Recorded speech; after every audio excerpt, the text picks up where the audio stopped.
امام ذہبی رحمہ اللہ، یہ 748 ہجری 8ویں صدی ہجری میں مرزا صاحب ہم پہنچ گئے.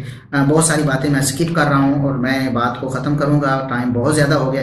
امام ذہبی رحمہ اللہ فرماتے ہیں، سیر و اعلام النبلاء، یہ ان کی مشہور و معروف کتاب ہے، وہ فرماتے ہیں قلت الجہمیۃ یقولون میں کہتا ہوں، علامہ ذہبی رحمہ اللہ فرماتے ہیں میں کہتا ہوں کہ الجہمیۃ یقولون، جہمیہ یہ کہتے ہیں کہ ان الباری تعالی فی کل مکان، اللہ تبارک و تعالی ہر جگہ ہے.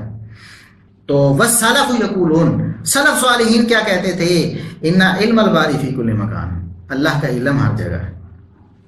جہمیہ اور اہل سنت کا، سلف صالحین کا فرق کیا ہے؟ جہمیہ کہتے تھے اللہ ہر جگہ ہے، سلف صالحین کہتے ہیں اللہ کا علم ہر جگہ ہے. تو وہ فرماتے ہیں وَيَحْتَجُّونَ بِقَوْلِهِ تَعَالَى وَهُوَ مَعَكُمْ أَيْنَمَا كُنتُمْ، جہمی اپنی دلیل اس آیت کو بناتے ہیں کہ تم جہاں بھی ہوتے ہو اللہ تمہارے ساتھ ہوتا ہے. اسی طرح دوسری آیات کو بناتے ہیں تو یعنی بالعلم، حالانکہ اللہ مراد یہاں علم کو لے رہا ہے، اپنی ذات کو نہیں لے رہا. اللہ کا علم ان کے ساتھ، تمہارے ساتھ، ان کے ساتھ ہوتا ہے. وَيَقُولُونَ، اہل سنت یہ کہتے ہیں اِنَّهُ عَلَىٰ عَرْشِهِ اسْتَوَىٰ، اللہ تبارک و تعالیٰ ذات کے اعتبار سے تو اپنے عرش پر مستوی ہے، کما ناطق بہ القرآن والسنہ، جیسا کہ قرآن و سنت نے بتایا ہے. حافظ ابن کثیر رحمہ اللہ تعالیٰ 774 ہجری خاتمۃ المفسرین، ابن جریر طبری امام المفسرین، آغاز وہاں ہوا اور یہاں اختتام ہوا خاتمۃ المفسرین. حافظ ابن کثیر رحمہ اللہ 774 ہجری میں فوت ہوئے ہیں، 8ویں صدی ہجری میں.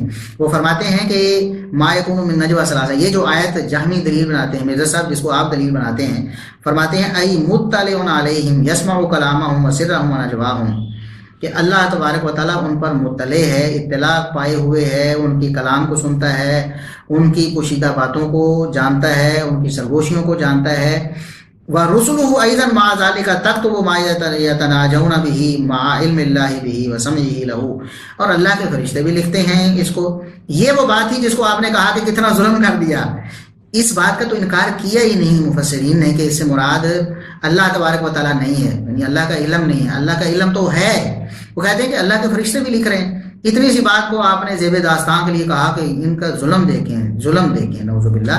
تو امام خاتمۃ المفسرین فرماتے ہیں کہ وَلِهَذَا حَقَا غَيْرُ وَاحِدٍ الْإِجْمَاعَ أَنَّ الْمُرَادَ بِهَذِهِ الْآيَةِ مَعِيَّةُ عِلْمِهِ تَعَالَى، فرماتے ہیں کہ کئی ایک علماء نے اس بات پر اجماع نقل کیا ہے کہ اس آیت میں معیت سے مراد اللہ کی ذات کی معیت نہیں بلکہ اللہ کے علم کی معیت مراد ہے. ولا شک فی ارادۃ ذالک، حافظ ابن کثیر فرماتے ہیں کہ اللہ کی یہ مراد ہونے میں کوئی شبہ نہیں کہ یہاں اللہ کی ذات نہیں، اللہ کا علم ہی مراد ہے. اسی طرح آگے چلتے ہیں، مرزا صاحب 13ویں صدی ہجری میں آ جائیں. 1250 ہجری میں علامہ شوکانی رحمہ اللہ فوت ہوئے. وہ فرماتے ہیں کہ فی تفسیر قولہ تعالی وہو معکم اینما کنتم، کہ تم جہاں بھی ہوتے ہو وہ تمہارے ساتھ ہوتا ہے. ای بقدرتہ و سلطانہ و علمہ، اپنی قدرت کے اعتبار سے، ذات کے اعتبار سے نہیں، اللہ تمہارے ساتھ ہوتا ہے اپنی قدرت کے اعتبار سے، اپنے بادشاہ کے اعتبار سے، غلبے کے اعتبار سے، اور اپنے علم کے اعتبار سے. اسی طرح اور بھی ان کے اقوال ہیں، ہم سکپ کر رہے ہیں. علامہ محمد عبد الرحمن المبارک پوری رحمہ اللہ، ابو العلاء رحمہ اللہ، عظیم محدث ہیں بر صغیر کے. وہ فرماتے ہیں 1353 ہجری میں فوت ہوئے. 14ویں صدی ہجری آ گئی مرزا صاحب، 14ویں صدی ہجری. کہاں سے ہم نے شروع کیا؟ صحابہ سے. پہلی صدی ہجری سے 14ویں تک ہم پہنچے ہیں. تحفۃ الحافظی بڑی مشہور و معروف شرح ہے جامع ترمذی کی، سب سے بڑی اور بہترین شرح. وہ عبد الرحمن مبارک پوری رحمہ اللہ تعالیٰ 1353 ہجری میں فوت ہوئے. وہ فرماتے ہیں کہ یہ جو وہ ایک حدیث بھی پیش کی نا مرزا صاحب نے کہ تمہاری سواریوں کی گردنوں سے بھی اللہ قریب ہے، تو اس سے بھی دلیل لی کہ دیکھو یہ دلیل ہے. تو فرماتے ہیں کہ ہوا بینکم و بین رؤوس رواحلکم، یہ جو فرمایا نبی کریم صلی اللہ علیہ وسلم نے کہ اللہ تمہارے اور تمہاری سواریوں کی گردنوں کے درمیان میں ہے، تو انما یعنی علمہ و قدرتہ، رسول اللہ صلی اللہ علیہ وسلم کی مراد اللہ کا علم اور اللہ کی قدرت ہے.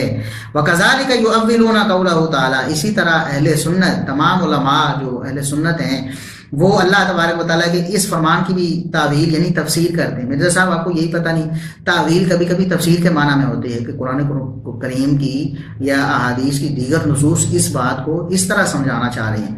تو وَنَحْنُ أَقْرَبُ إِلَيْهِ مِنْ حَبْلِ الْوَرِيدِ، أي نحن أقرب إليه بالعلم، ہم علم کے اعتبار سے شارع سے بھی زیادہ قریب ہیں مرزا صاحب. یہ علامہ مبارک پوری رحمۃ اللہ علیہ نے فرمایا وحاصلہ انہ تجوز بقرب الذات عن قرب العلم، فرماتے ہیں کہ حاصل کلام یہ ہے، علامہ مبارک پوری رحمۃ اللہ علیہ فرماتے ہیں حاصل کلام یہ ہے کہ یہاں ذات کی بجائے علم مراد ہے، ذات کو چھوڑ کر ہم علم ہی مراد لیں گے۔ قرآن و سنت کے دیگر دلائل سے یہی معلوم ہوتا ہے، اہل سنت کا عقیدہ یہی ہے۔ اب شیخ العرب والعجم جامع المنقول والمعقول علامہ بدیع الدین شاہ راشدی رحمہ اللہ، ترتیب میں پہلے بتا چکا ہوں کہ انہوں نے بڑی تفصیل کے ساتھ اس پر لکھا ہے، اللہ کے فضل و کرم سے اور کمال لکھا ہے۔ تو 1996 میں فوت ہوئے، 1996 میں بھی سمجھ لیں کہ 23 سال ہوئے ہوں گے انہیں فوت ہوئے۔ حالیہ دور کے شیخ العرب والعجم بلا مبالغہ عرب و عجم کے شیخ تھے، انہوں نے بھی یہی بات فرمائی ہے کہ اس سے مراد علم ہے۔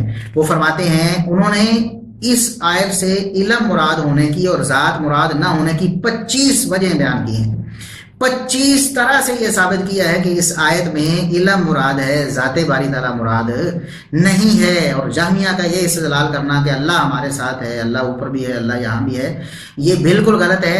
یہ بدیع الدین شاہ راشدی رحمہ اللہ کی کتاب توحید خالص ہے، اسکین آپ اپنی اسکرین پر دیکھ رہے ہیں۔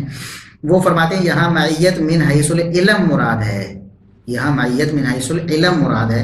اور پھر وہ فرماتے ہیں سلف صالحین کی اجماعی تفسیر بھی یہی ہے، اور آگے انہوں نے جو اجماع ہم نے وہ باتیں نقل کی ہیں ائمہ دین کی، وہی انہوں نے نقل کی ہیں۔ اسی طرح وہ فرماتے ہیں کہ سلف سے خلف تک مفسرین بھی یہی تفسیر کرتے رہے، پھر انہوں نے تفسیروں کے حوالے بھی دیے، کچھ کے ہم نے بھی دے دیے ہیں۔ ہم نے تو آغاز اور اختتام دونوں کے حوالے دے دیے، آغاز تفسیر طبری سے، اختتام تفسیر ابن کثیر سے۔ تو پھر وہ کہتے ہیں کہ آیت کا سیاق بھی اسی معنی کو مقتضی ہے کہ اس لیے کہ آیت کی ابتدا بھی اللہ کے علم سے ہوتی ہے اور انتہا بھی اللہ کے علم پر ہوتی ہے، جیسا کہ امام احمد کے قول سے معلوم ہوا۔ تو یہ، اور آخر میں مرزا صاحب آپ کے لیے اسپیشل کہ شیخ محدث الاثر زبیر علی زئی رحمہ اللہ تعالیٰ کا بھی یہی عقیدہ نظریہ تھا، انہوں نے بھی اپنی کتاب میں تفصیل کے ساتھ یہ بتایا ہے۔ شیخ صاحب 2013 عیسوی میں فوت ہوئے ہیں، آج سے 5 سال اور کچھ عرصہ پہلے۔ تو حالیہ دور کے، اور آپ انہیں حق گو عالم دین کہتے ہیں نا، ان کی حق گوئی ملاحظہ فرمائیں۔ وہ فرماتے ہیں کہ یہاں سے اس آیت سے اللہ کا علم مراد ہے۔ جہمیہ نے بالکل غلط استدلال کیا ہے، ان آیات سے یا ان احادیث سے ایسا کچھ ثابت نہیں ہوتا، مراد اللہ کا علم ہے جیسا کہ بتا دیا گیا ہے۔ شیخ صاحب نے بھی تھوڑا لکھا ہے، تفصیلاً تو نہیں، اختصاراً لکھا ہے، اور شیخ العرب والعجم شیخ بدیع الدین شاہ راشدی رحمہ اللہ کا حوالہ بھی دیا ہے۔ تو آپ کو بھی چاہیے مرزا صاحب کہ آپ بھی سلف صالحین کے عقیدے کو اپنائیں، اسے مانیں۔ اور آپ نے کیا کہا، آپ نے اس کو مذاق بنا لیا۔ میں اب آپ کا مذاق بھی آپ کو دکھاتا ہوں کہ آپ نے کس طرح مذاق کیا ہے۔ کہتے ہیں ہمارے ایک دوست نے اپنے بچے کو سلفیوں کے سکول میں داخل کروایا، انہوں نے پہلے ہی دن یہ بتایا کہ اللہ عرش پر ہے، یہاں نہیں ہے۔ وہ کہتے ہیں کہ اس دن سے اس بچے نے اللہ سے ڈرنا ہی چھوڑ دیا، وہ کہتا ہے کہ ادھر ہے ہی نہیں، وہ تو اتنی دور ہے۔ اس طرح ینگ جنریشن کے نظریات خراب ہو رہے ہیں، ینگ جنریشن کے نظریات خراب ہو رہے ہیں۔ یہ علم الکلام کی فلاسفوں کی باتیں تھیں۔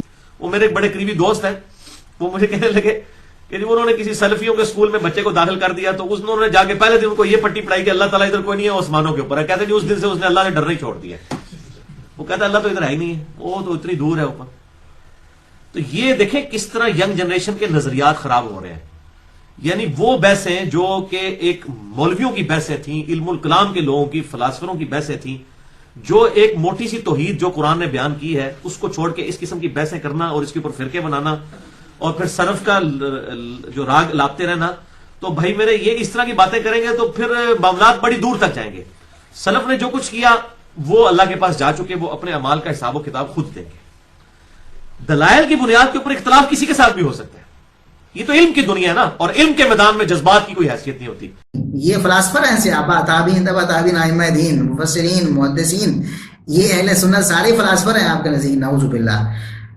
ہم کہتے ہیں کہ آپ مرزا صاحب جھوٹ کو چھوڑ دیں، علم حاصل کریں، علم حاصل کریں، تعصب کو چھوڑ دیں۔ کہتے ہیں موٹی سی توحید جو قرآن نے بیان کی اس کو چھوڑ کر اس قسم کی بحثیں کرنا اور اس پر فرقے بنانا اور پھر سلف کا راگ الاپنا۔ آپ کو پتا تھا مرزا صاحب کا سلف کا یہی عقیدہ ہے، اس لیے آپ نے پہلے ہی سلف کو باہر نکال دیا کہ سلف کا راگ یہ لوگ الاپتے ہیں، آپ نہیں الاپتے۔ اور اپنی بات آئی ہے نا، وہاں بھی آپ جھوٹ بولتے ہیں، وہاں بھی خیانت کرتے ہوئے سلف کی طرف جھوٹ منسوب کرتے ہیں اور اسے سلف کا عقیدہ کہتے ہیں جو صحابہ کرام کے بارے میں آپ بیان کرتے ہیں۔ اور یہاں تو آپ نے سرے سے قولن بھی مکر گئے، اس سے آپ نے کہا کہ سلف کو چھوڑ دو، سلف کے راگ نہ الاپو، کہتے ہیں کہ یہ فرقے بنائے ہیں فلاسفروں کی باتیں، ینگ جنریشن کے نظریہ خراب کس نے کیے ہیں؟ کہو نا عبداللہ بن عباس ترجمان القرآن نے کیے ہیں، ابو بکر صدیق رضی اللہ عنہ خلیفہ اول راشد نے کیے ہیں، اور اسی طرح آپ کہو کہ عبداللہ بن مسعود فقیہ امت رضی اللہ عنہ نے کیے ہیں نعوذ باللہ، اور تابعین نے، تبع تابعین نے، ائمہ دین نے، محدثین نے کیے ہیں، جنہوں نے جامعہ کا رد کیا ہے مرزا صاحب، وہ یہ عقیدہ رکھتے اور آپ کہتے ہیں کہ ینگ جنریشن کے نظریات خراب ہو رہے ہیں۔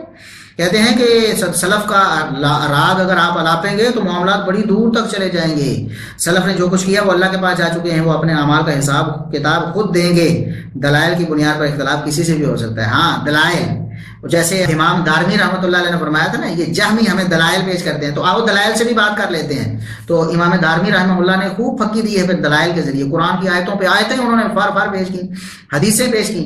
مرزا صاحب ہم بھی آپ سے کہتے ہیں، ہم بھی اللہ کے فضل و کرم سے اہل سنت کے محدثین کے جانشین ہیں، ان کے علم کو، ان کے منہج کو ہم نے اخذ کیا ہے، آئیں ہم دلائل کے ساتھ بات کر لیتے ہیں۔ میں اللہ کی قسم اٹھاتا ہوں، آپ میرے ساتھ عقیدہ معیت پر بات کریں، اللہ تبارک و تعالیٰ کی معیت پر، اللہ تبارک و تعالیٰ کے علو پر، بلند ہونے پر آپ میرے ساتھ بات کریں، میں کسی صحابی کا، تابعی کا، تبع تابعی کا، کسی امام کا کوئی قول پیش نہیں کروں گا، حالانکہ ہمارا عقیدہ نظریہ یہ ہے کہ اہل سنت صحابہ تابعین تبع تابعین جو سمجھے ہیں وہی اصل دین ہے۔ ہم کہتے ہیں کہ اگر آپ دلیل کی بات کرتے ہو نا، آؤ میرے ساتھ 10 گھنٹے مسلسل مناظرہ کرو، مباحثہ کرو، ٹیبل ٹاک کرو اسی موضوع پر، میں قرآن کی آیتیں پڑھوں گا، میں حدیثیں آپ کے سامنے دلائل سے بات کروں گا، میں دیکھوں گا آپ کے پاس کتنے دلائل ہیں، جو دلائل آپ پیش کرتے تو ان کی حقیقت تو ہم نے بتا دی نا، ان سے وہ مراد ہی نہیں ہے جو آپ لیتے رہے، صحابہ کو وہ سمجھ نہیں آئی، تابعین کو سمجھ نہیں آئی، تبع تابعین کو سمجھ نہیں آئی، اہل سنت کو سمجھ نہیں آئی، آپ کہتے ہیں کہ یہ بدعتی ہے نعوذ باللہ۔ آپ نے صحابہ کرام کو بدعتی کہا، آپ نے تابعین کو، تبع تابعین کو، ائمہ دین کو، آپ نے اہل سنت کو بدعتی کہا، آپ نے کہا یہ گمراہ فلاسفروں کی باتیں تھیں، انہوں نے چھیڑ دی، آپ نے کہا انہوں نے فتنہ کھڑا کر دیا، آپ نے کہا کہ ینگ جنریشن کے نظریات خراب ہو رہے ہیں، نعوذ باللہ۔ صحابہ کا یہ عقیدہ تھا، تابعین کا، تبع تابعین کا، ائمہ دین کا، 1400 سال سے متواتر مواصل یہ عقیدہ چلا آ رہا ہے، کسی ینگ جنریشن کا عقیدہ خراب نہیں ہوا مرزا صاحب۔ آج آپ کہتے ہیں کہ وہی عقیدہ اپنانے سے ینگ جنریشن کے عقائد خراب ہو رہے ہیں، کیا ان جاہلوں کو، جہمیوں کو یہ معلوم نہیں ہے کہ جب ہم کہتے ہیں کہ اللہ کی ذات یہاں نہیں ہے لیکن اللہ کا علم یہاں ہے، یہ کمال ہے مرزا صاحب۔ اگر میں یہاں ہوں اور یہاں کسی چیز کو پکڑ سکتا ہوں، یا جہاں سن سکتا ہوں، یا جہاں دیکھ سکتا ہوں، تو یہ کمال نہیں ہے، اس میں نقص ہے، کیونکہ میں وہاں چلا جاؤں گا تو یہاں نہیں سنوں گا، یہ نقص ہے۔ اللہ تبارک و تعالیٰ کی صفات نقص سے مبرہ ہیں، کمال والی صفات ہیں، یہ کمال ہے اللہ تبارک و تعالیٰ کا، وہ عرش پر مستوی ہے اس کی ذات، لیکن اس کا کمال یہ ہے اس کی قدرت ہر جگہ ہے، اس کا علم ہر جگہ ہے، اس کی سمع ہر جگہ ہے، اس کی بصر ہر جگہ ہے، اللہ کی صفات ہر جگہ ہے، اس کی ذات عرش پر مستوی، یہ اللہ کے کمال کی دلیل ہے، اور اہل سنت اس کو اللہ کا کمال سمجھتے ہیں اور آپ اس کو نقص سمجھ رہے ہیں، اور آپ کہتے ہیں کہ ینگ جنریشن کے نظریات خراب ہوں گے۔ اور آج آپ پہلے سلف کے نعرے مارتے رہے نا جھوٹے، آپ کہتے تھے کہ سلف جو ہیں ان کو جو ہے نا ان کی بات ماننا ضروری ہے، سلف کے فہم کو لے کر ہم چلتے ہیں، ہم تو صحابہ کا فہم بیان کرتے ہیں، صحابہ کے فہم کو لے کر چلنا ہے، متبع سنت وہی ہوتا ہے جو صحابہ کے فہم کو، سلف صالحین کے فہم کو لے کر چلے۔ لیکن آج آپ کہتے ہیں کہ سلف کے فہم کو اگر آپ لیں گے اور فہم سلف کے راگ الاپیں گے تو معاملات بڑی دور تک چلے جائیں گے۔ مرزا صاحب کہاں تک جائیں گے؟ ہم جانے کے لیے تیار ہیں، آپ آئیں ہمارے ساتھ چلیں، ہم سلف کے منہج پر چلتے ہیں، آپ اپنی عقل کو بنیاد بنائیں، دیکھتے ہیں کہاں تک چلتے ہیں اور معاملات کہاں تک جاتے ہیں۔